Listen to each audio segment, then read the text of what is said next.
Hello guys, আমরা আবার একটা নতুন মেসেঞ্জারে নতুন একটা সিস্টেম নিয়ে চলে আসছি। যে পুরানো মেসেজ বা পুরানো কী আমরা মেসেজ করছি সেইগুলা কিভাবে দেখতে পাবো।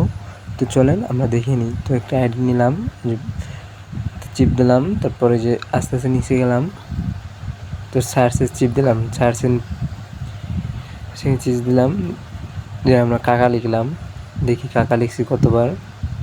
দেখেন কতবার লিখছি, সেগুলো কবে লিখছি, কত তারিখ লিখছি সবগুলো উঠে রয়েছে। দেখেন 2 জানুয়ারি, তারপর জুন, কবে কী লিখছি সবগুলো দেখাচ্ছে। আস্তে আস্তে দেখেন সবগুলো দেখাচ্ছে। আপনারা যারা টেনশনে আছেন যে পুরোনো মেসেজগুলো কীভাবে দেখবেন, পুরোনো দিনে কী মেসেজ পাঠাইছে সেগুলো খুঁজতে আমাদের অনেক কষ্ট হয়, তো সেই জন্য এই সেটিংটা অনেক সুন্দর। তো যেতে পারেন, যেয়ে দেখতে পারেন। তো আমরা অন্য কিছু সার্চ দিতেছি, তো দেখেন একে একে কিন্তু সবই চলে আসছে।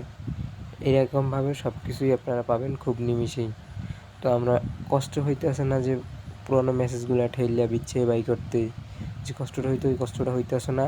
খুব রিল্যাক্সে ইজিলিভাবে সার্চে টিপ দিলেই কিন্তু সব কিছু দেখাচ্ছে, যে কাকে কী কী মেসেজ লিখছি, কী লিখছি সবগুলো কিন্তু দেখাচ্ছে।